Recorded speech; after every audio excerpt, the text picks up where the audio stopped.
Sajjanar sir చేసినటువంటి అనైతిక పనులనే కాకుండా corruption practice మీద ఇది ఒక 9 పేజీల కాంప్లైంట్ ను గౌరవనీయులైన ప్రధానమంత్రి గారికి, తర్వాత సెంట్రల్ విజిలెన్స్ కమిషన్ కు, తర్వాత supreme court of India chief justice గారికి, తర్వాత నేషనల్ ట్రాన్స్పోర్ట్ నితిన్ గడ్కరీ గారికి, స్టేట్ ఉన్నటువంటి సీఎం గారికి, తర్వాత గవర్నమెంట్ మొత్తం మందికి 15 మంది కాంప్లైంట్ పెట్టుకుని దీని మీద 200 మంది సంతకాలు పెట్టారు.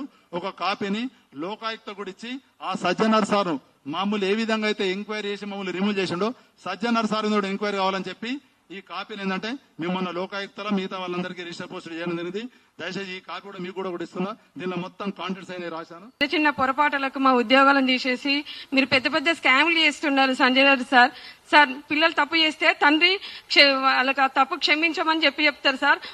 మేము ప్రజల మధ్యలో ఉంటాం సార్. చిన్న చిన్న పొరపాట్లు జరిగినాయి సార్. ఆ పొరపాట్లను మీరు సరిదిద్దే ఎండీస్ తో హోదాలో ఉన్నారు సార్. మీరు వెళ్లి కలిస్తే కనీసం కలవడానికి కూడా లేదు సార్. మెడల్ బట్టి బయటికి నెట్టేపిస్తున్నారు సార్. మీరు ఏబట్టి మా పిల్లలు రోడ్డు మీదకి వచ్చారు సార్. మా పిల్లలు చావులకు తిండి పెట్టుకోలేని పరిస్థితిలో ఉన్నాం సార్. మేమందరం కలిసి మీరు కనీసానికి మా మీద దయ చూడండి సార్. మా మీద పగబట్టకండి సార్. మీ దండం పెడతాం.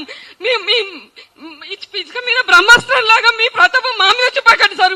మీరు తలుచుకున్నా కూడా మీరు పెద్ద పెద్ద స్కామ్ చేసారు కదా సార్. మేము ఏం చేసినాం సార్? చిన్న చిన్న ఉద్యోగాలను 60-30 రూపాయల టికెట్లు ఓడగొట్టుకున్నాం. మేము ప్రజల మధ్యలో ఉన్నాం కాబట్టి పొరపాటు జరుగుతాయి సార్. ఆ పొరపాటుని క్షమించి పెద్ద మనసుతో ఒక ఫ్యామిలీలకు తండ్రి పిల్లలు ఉంటే పిల్లలు తప్పు చేస్తే తండ్రి క్షమించి వదిలిపెట్టినట్టు మేము తప్పు చేస్తే మా తప్పేందో తెలియజేసి మా నౌకర్లు మాకు ఇప్పించండి సార్. మా అత్త మామలు మా పిల్లలు మేమందరం రోడ్ల మీదకి వచ్చినాం సార్.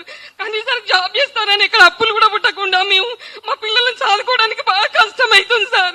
మా ఇంట్లో శవాలు లేస్తున్నాయి సార్. 15 రోజులకు ఒకసారి మేము అందరం వచ్చిన 2400 మందిలో ఇప్పటికీ 1 సంవత్సరం అవుతుంది సార్. మేము సమయం బట్టి మేము తిరగబట్టి వారానికి ఒకళ్ళు చచ్చిపోతారు సార్. మా సోదరులు సోదరిమణులు మమ్మల్ని చూస్తే మీకు ఎందుకు సార్ జాలి కలగట్లేదు? మా పిల్లలు మేము తిండి పెట్టుకున్న పరిస్థితిలో ఉన్నాం సార్. మీ దండం పెడతాం.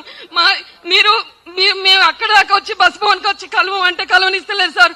మీరు కలవని అయినప్పుడు తండ్రిగా మీరు ఓడిపోయినట్టే. ఎండీ పదవికి మీరు అనర్హులు సార్. సజ్జనార్ సార్ మీరు ఉండి మాకేమైనా న్యాయం చేస్తున్నావు చేయండి సార్. లేదంటే మీ ఎండీ పదవికి రాజీనామా చేయండి సార్. ఇంకోసారి వచ్చి మాకు న్యాయం చేస్తాడు సార్.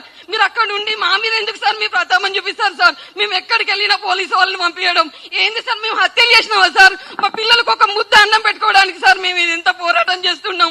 మేమేం బస్సు డిపోలు కొనడానికి కాదు సార్, బస్సులు కొనడానికి కాదు సార్. మీ దండం పెడతాం సార్. ఈ ప్రెస్ మీట్ ద్వారా ప్రెస్ అన్నలు అందరికి చెప్తున్నా, ఇది అందరు రాయండి సార్. సీఎం దాకా పోనీయండి సార్. మీ దండం పెడుతున్నా. సజ్జనార్ సార్ చెప్తే వదిలిపెట్టకండి సార్. దండం పెడుతున్నా సార్.